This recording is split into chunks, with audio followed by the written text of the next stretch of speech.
Sir మీరు చెప్పండి, ఇప్పుడు మీరేమో ఎస్కేఎం ఆధ్వర్యంలో నిరసన చేస్తున్నారు ఇక్కడ, కానీ బీజేపీ వాళ్ళేమో రైతు కోసా బీజేపీ భరోసా అని ఊర్ల చుట్టూ తిరుగుతున్నారు.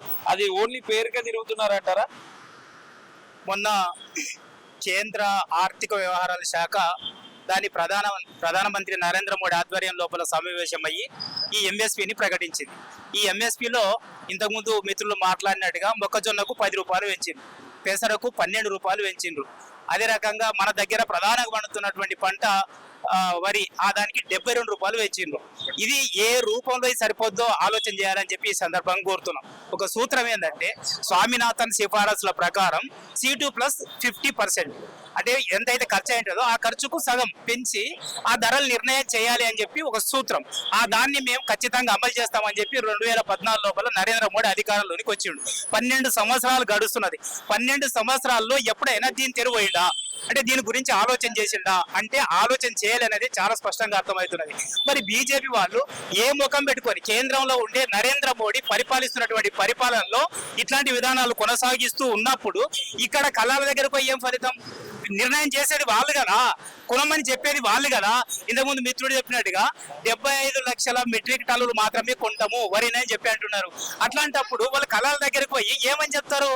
1,30,00,000 1,40,00,000 టన్నులు మెట్రిక్ టన్నుల పంట వండుతున్నప్పుడు వాళ్ళు కొనడమే ఇంత పరిమితం చేసుకున్నప్పుడు ఎట్లా సరిపోద్ది అని చెప్పి మేము ఈ సందర్భంగా ప్రశ్నిస్తున్నాం. పెసరకు 12 రూపాయలు పెంచిండ్రు. మన తెలంగాణ రాష్ట్రం లోపల ప్రధానమైనటువంటి పంటలు వరి, అదే రకంగా మొక్కజొన్న, పెసర, కందులు, ఈ పంటలకు సంబంధించిన విషయాలు ఈ సందర్భంగా మేము మాట్లాడుతున్నాం.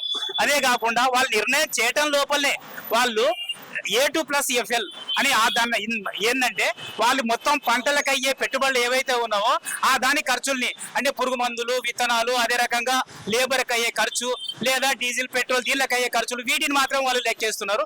నా మాత్రంగా కుండు పరిశ్రమను మాత్రం లెక్కేసుకుంటారు. ఇది సరిపోదు. ఈ దానికి వ్యతిరేకంగానే నరేంద్ర మోడీ మాట్లాడితేనే, నరేంద్ర మోడీ దేశవ్యాప్తంగా ప్రచారం చేసుకుంటే ఆయన అధికారంలోనికి వచ్చాడు.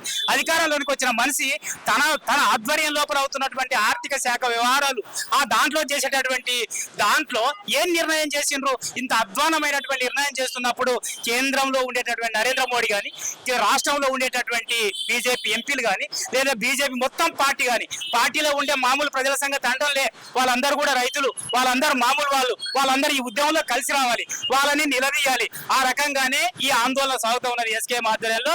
ఇది కేవలం నారాయణగూడ చౌరస్తాలో సాగుతున్నది కాదు, యావత్ దేశ వ్యాప్తంగా సాగుతున్నది. అదే రకంగా తెలంగాణ రాష్ట్రంలో కూడా అన్ని జిల్లా కేంద్రాల్లో, మండల కేంద్రాల్లో, గ్రామాల్లో సాగుతున్నది. ఇప్పటికీ జంజీ ఉద్యమంగా కాక్రోచ్ జనతా పార్టీ ఏదైతే ఉందో అది నరేంద్ర మోడీ వ్యవహారాలన్నింటినీ కూడా బట్టబయలు చేస్తూనే, అంటే జనం లోపల ఉండే ఒక అసంతృప్తిని బయటికి చేసినటువంటి ఈ సందర్భం ఉన్నది. ఈ దాన్ని అయినా కూడా గుర్తుపెట్టుకోవాలి.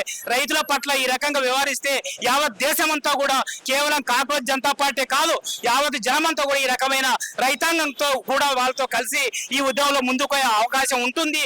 ఇది మరొక పెద్ద భారీ ఎత్తున తిరుగుబాటుకు అవకాశం ఇస్తుంది అని చెప్పి కూడా నరేంద్ర మోడీకి తెలియజేస్తున్నాం. సో ఒక్కటి క్లియర్ చేయండి, ఓన్లీ దక్షిణాది రాష్ట్రాలకే ఈ రేటు కేటాయించినారా? దేశం మొత్తం మీద ఇట్లా యావత్ దేశానికి ముఖ్యంగా మన దక్షిణాది లోపల వరి పండిస్తారు, పంజాబ్ లో వరి పండిస్తారు, ఎక్కడైనా కూడా ఇదే.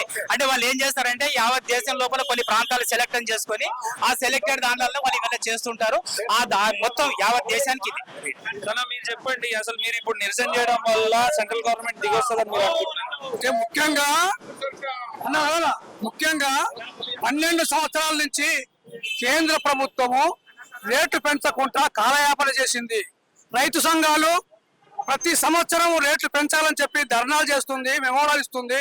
అయినా లెక్క చేయకుండా ఉండి మొన్న 2020లో 3 చట్టాలు తెచ్చినప్పుడు 13 నెలలు ఉద్యమం జరిగింది. ఆ ఉద్యమ కాలంలో ఏది చేసుకున్నా కూడా రైతు సంఘాలు అనుసరించి మేము ఈ రేట్లు పెంచుతామని చెప్పారు. అది పెంచకుండా దొడ్డిదారిన కొత్త చట్టాలు తెచ్చి అమలు చేయడానికి పూనుకుంటున్నాం. అందులో భాగమే ఇప్పుడు ఈ రేటు పెంచాడు. ఈ రేటు కూడా నామమాత్రంగా పెంచి రైతులను మోసం చేస్తున్నాడు తప్ప ఇది ఇక్కడ రైతులు న్యాయం చేసింది లేదనేటువంటిది మేము చెప్పదలుచుకున్నాము. ముఖ్యంగా రైతే లేని దేశం లేదంటారు, రైతే దేశానికి వెన్నెముక అంటారు. కానీ రైతు పండించిన పంటకు గిట్టుబాటు ధర లేదు. ముఖ్యంగా ఈ సంవత్సరం మొక్కలు రోడ్ల మీదకి వచ్చి 2 నెలలు అవుతుంది, ఒడ్లు రోడ్ల మీదకి వచ్చి 2 నెలలు అవుతుంది. ఒడ్లను ఈ రోజు కూడా కాంట పెట్టకుండా కాలయాపన చేస్తున్నారు. వర్షాలు వస్తున్నాయి, రైతులు ఆత్మహత్య చేసుకుంటున్నారు, ఎండకు చనిపోతున్నారు. అయినా ప్రభుత్వం కనీసం దాని మీద సానుభూతి లేకుండా ఉన్నటువంటి పరిస్థితి ఉంది. ఈ యొక్క కార్యక్రమం ఇక్కడనే కాదు, భారతదేశ వ్యాప్తంగా ఈ రోజు ఎస్కేఎం పేరుతోటి గ్రామ స్థాయి నుంచి రాష్ట్ర స్థాయి వరకు కూడా ఈ యొక్క నామమాత్ర ధరలను ఎక్కువ తీసుకొని పునరాలోచన చేసి దీన్ని రేట్లు పెంచాలని చెప్పి మేము డిమాండ్ చేస్తున్నాం.